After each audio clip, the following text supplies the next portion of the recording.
দুর্গাপুজো বাঙালির শ্রেষ্ঠ উৎসব, আনন্দের উৎসব, আত্মীয় পরিজন বন্ধু বান্ধবের সাথে মিলিত হওয়ার উৎসব।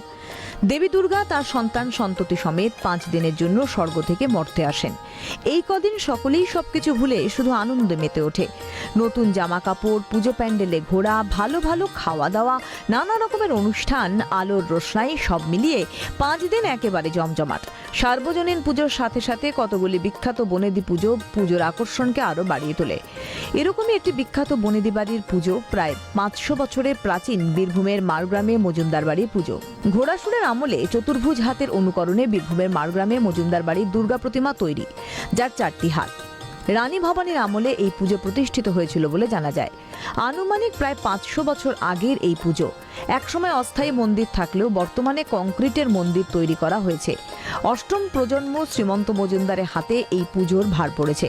একসময় এই পুজো পারিবারিকভাবে চললেও বর্তমানে আর্থিক কারণে স্থানীয় বাসিন্দাদের আর্থিক সাহায্যে এই পুজো পরিচালনা করা হয়।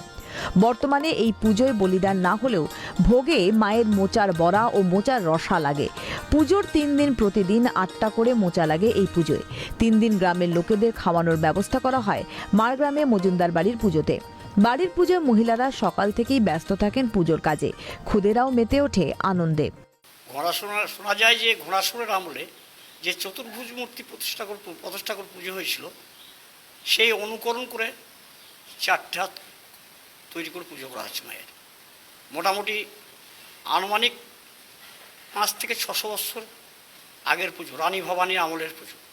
আমাকে নিয়ে 8 পুরুষ পড়ছে, তবু আমি 4 পুরুষের নাম জানি।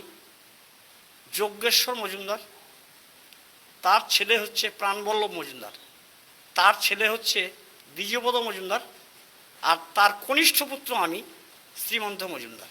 আগে ঘরোয়া পুজোটা চলতো, মানে ঘরে ঘরেই চলতো, কিন্তু এখন আর পারি না, আর্থিক অনটনের জন্যে গ্রামের সাহায্য নিতে হচ্ছে। না, আগে মন্দির ছিল না, মাটির মন্দির ছিল। সেই মাটির মন্দির ভগ্ন অবস্থা হয়ে গেছিলো। দিয়ে কী করবো, গোটা গ্রামের লোকে এবং আমার যতটুকু সামর্থ্য ছিল সব দিয়ে মায়ের মন্দিরটা তৈরি করলাম। আমাদের 3 দিনে মায়ের অন্নের ভোগ হয়। 3 দিনে অন্নের ভোগে মানে প্রতিদিন, মানে সপ্তমীর দিন 8টা, অষ্টমীর দিন 8টা, নবমীর দিন 8টা, 3 দিনে 3 8 24টা কলার মোচা চাই। কলার মোচা মাকে চাই, আর সেই কলার মোচার রসা এবং কলার মোচা বড়া মাকে দিতে হবে, না দিলে মায়ের ভোগ হবে না। এই 3 দিনে মোটামুটি অন্ন